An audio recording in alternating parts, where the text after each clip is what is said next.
YouTube, it's me, Bergie, and I'm here today to discuss my reading statistics for 2018, so let's just get right into it. As I had already mentioned in my previous video, which was all the books I read in 2018, I read a total of 86 books. Right now, I'm going to go into the breakdown for how many books I read each month.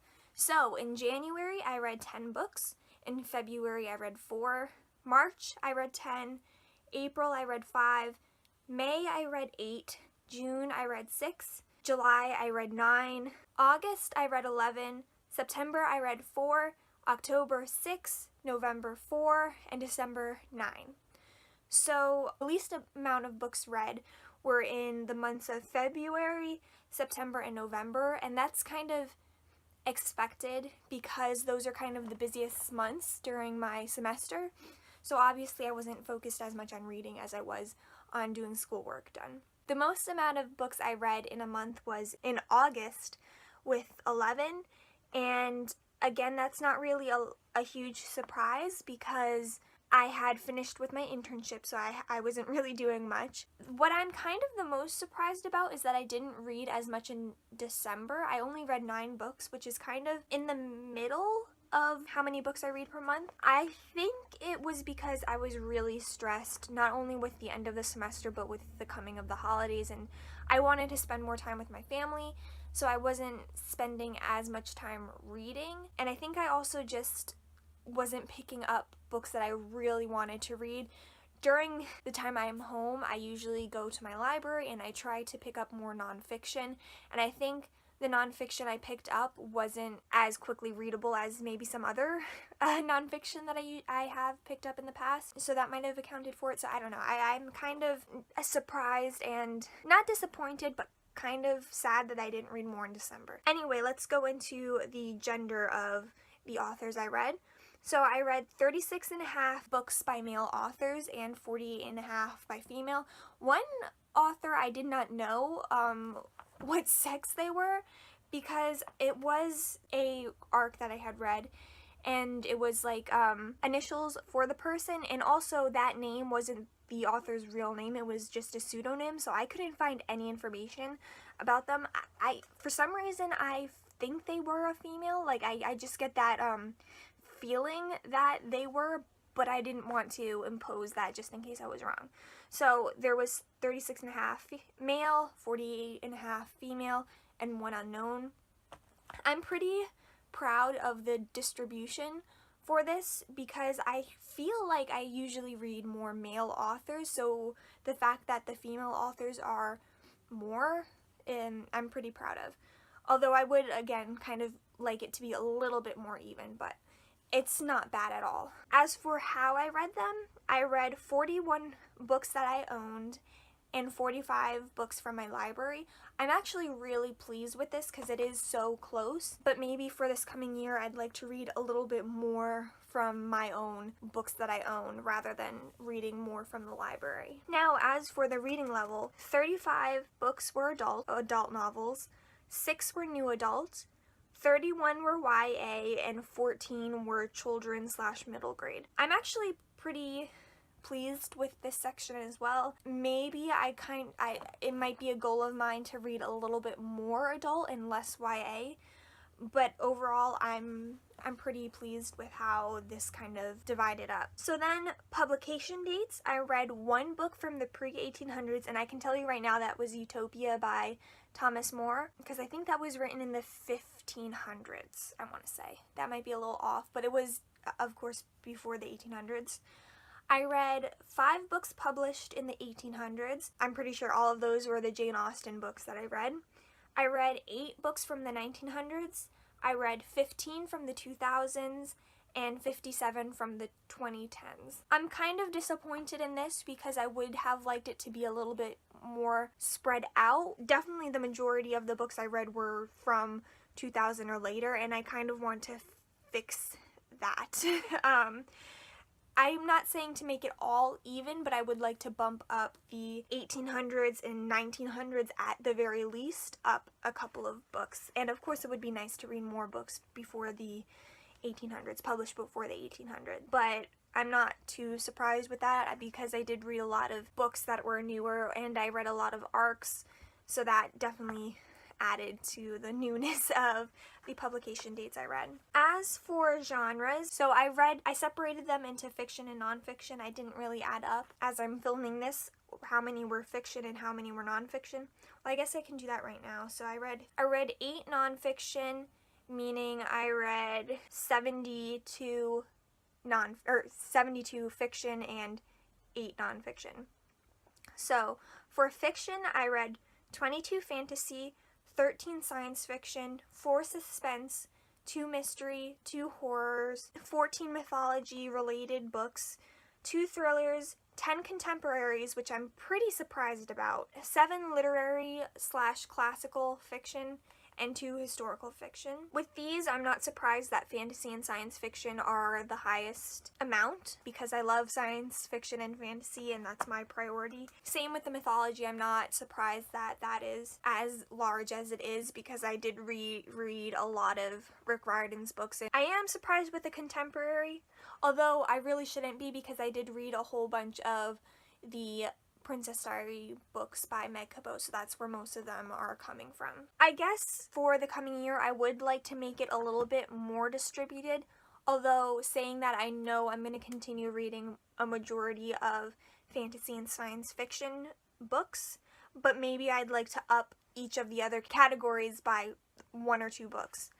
That would be a nice progression, I believe. Now, as for nonfiction, I read 3 science nonfictions, 1 historical nonfiction, 1 self-help kind of nonfiction, and then 3 socio-political nonfictions. I kind of want to read more historical nonfiction books, but it's kind of been difficult to find exactly what I want without it being too, like, textbooky.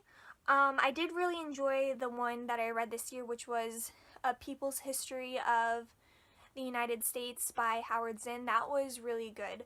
And I know I'd like to read a lot more on U.S.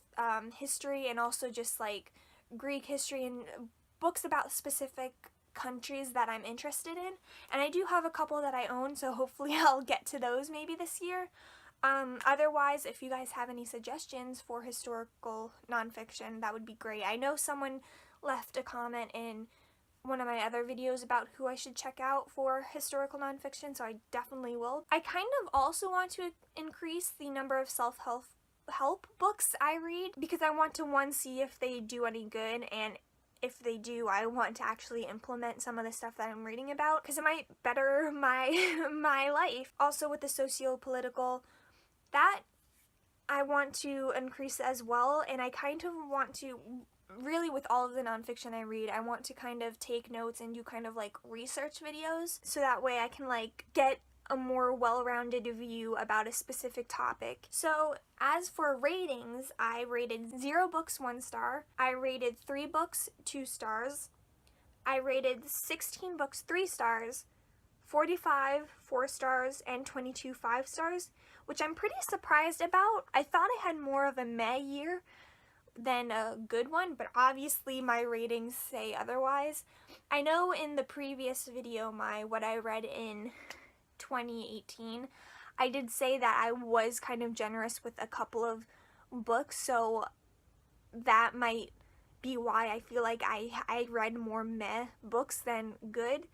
But as for what I gave the books after reading them, I did kind of enjoy more than I disliked. Maybe for the coming year I will be a little bit more critical or stew on my thoughts on the books for longer before giving them a definitive grade. But I don't know, I kind of don't want to put too much thought into the books because I don't want to dismiss any enjoyment factor I have after, like immediately after finishing the book.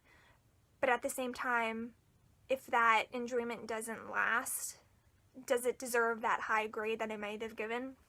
So I kind of do want to rethink a lot of my ways for rating books without making it too strict and making it lose all the fun of just like saying, oh, I enjoyed this book, oh, I did not enjoy this book. So I really need to think about how I do ratings. The number of days to finish the books, I finished 16 books in a day, which is amazing, I feel like. It took me 2 to 6 days to read 40 of the books I read.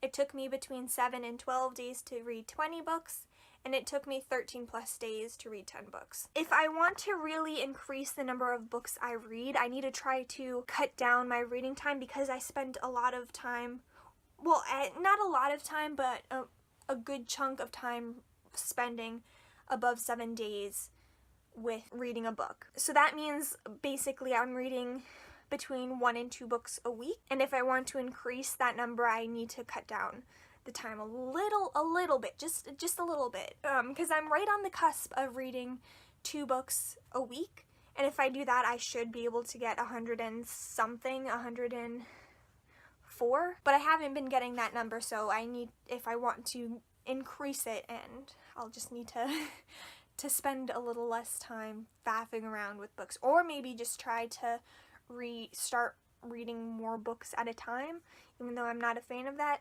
But honestly, I am really proud, because the majority of the books I read were 6 days or less reading them, and I'm surprised with how many books I finished in a day. Yes, a lot of them were either middle grade or rereads or just like really tiny books, but I am still proud that I was able to read so many books in just one day. Now, for the number of pages per book, 11 were less than or equal to 200 pages. 27 books were around 201 to 350 pages. 29 were between 351 and 500 pages, and 15 were over 501 pages, and then I had 4 that I had no answer to because I read them as ebooks. And they didn't have the actual page numbers, they just said like percentages or something like that, something weird. And with this, I'm pretty proud of myself, because a good number of them were over 350 pages, and I feel like I do usually read bigger books than I do smaller books. However, I would like to try to increase that a little bit more. I want to see how many big books I can get through, because I do love reading bigger books or bigger series and that kind of stuff, so it would make more sense that I read more bigger books. But that being said, sometimes you need a good smaller book that you can read in like a sitting or two to just like relax and kind of cleanse your mind of all the complicatedness of larger books. Now, my last stats are going to be the total number of pages that I read in the year, and then the breakdowns per month, per week, and per day. So overall in 2018, I read a little over 29,709 pages.